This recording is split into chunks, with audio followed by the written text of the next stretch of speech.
Como é que a gente está hoje? Eu fiz antes um retrato histórico, agora eu vou fazer um retrato estático, né? Uma foto, a foto da última pesquisa de 2015 que nos permite dizer como é que é a distribuição de renda no Brasil.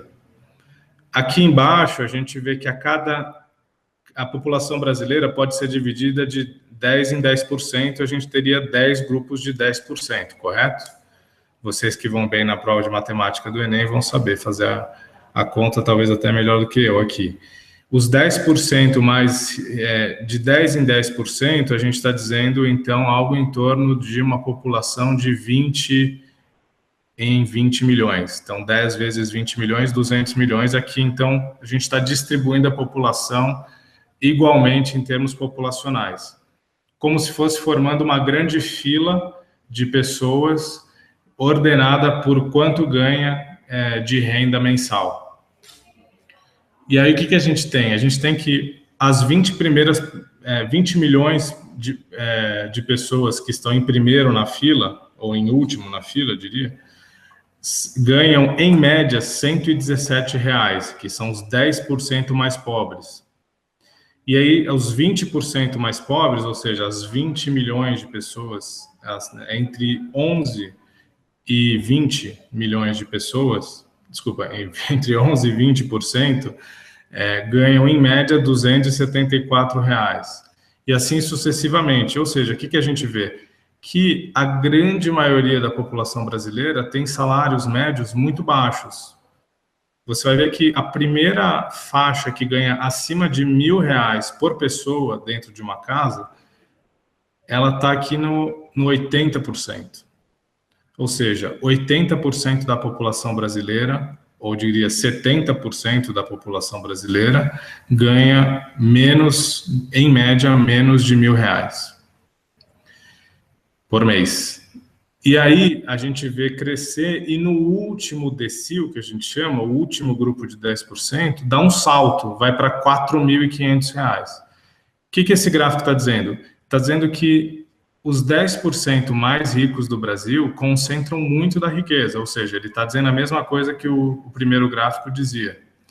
E, em média, os 10% mais ricos do Brasil ganham R$ 4.500.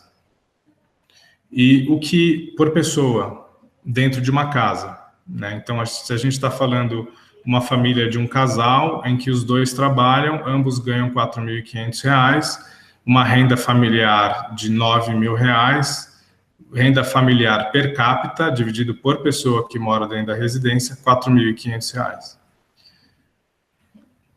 Aí, essa linha que acompanha mostra o quê? A variação, o índice de Gini dentro de cada decil.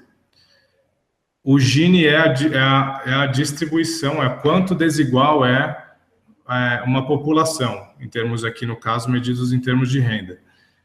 Você vê que no primeiro decil, o Gini ele é alto. Nos outros aqui, entre 20 e 90, ele é relativamente baixo, ou seja, a população é muito homogênea dentro desses grupos. E, de novo, dá um salto no último grupo, ou no primeiro, em termos de riqueza, de renda. E aí, esse primeiro grupo, em termos de renda, ele é muito desigual. O que isso significa? Que esse primeiro grupo tem pessoas que ganham R$ 2.500, R$ 3.000, fazem parte dos 10% mais ricos, e tem pessoas como os grandes empresários que estão na lista da Forbes, etc., que são os bilionários brasileiros, que aí ganham muito mais do que R$ 3.000. Aqui a gente está falando de pessoas com rendas de 320, R$ 400 mil por mês, enfim. Por isso é muito desigual esse último decil, por isso que essa bolinha aqui do índice de Gini aqui é muito alta. O que isso diz para nós? Que o Brasil ele tem uma elite que ganha muito, ele tem uma classe, dentro dessa elite, uma classe média ou classe média alta que ganha muito em relação ao restante da população, mas ganha pouco em relação ao topo do topo, digamos. E o cálculo da Oxfam é que dentro dos 10% mais ricos, 9 em cada 10 pessoas poderiam ser classificadas como classe média alta. E aí tem esse 1%, que é o que sobrou, que é a elite da elite do Brasil. E é importante fazer essa diferenciação, por quê? Porque essa classe média alta e todo o resto da população aqui à esquerda paga muito imposto. E essa elite da elite paga pouco imposto. E a gente vai chegar lá.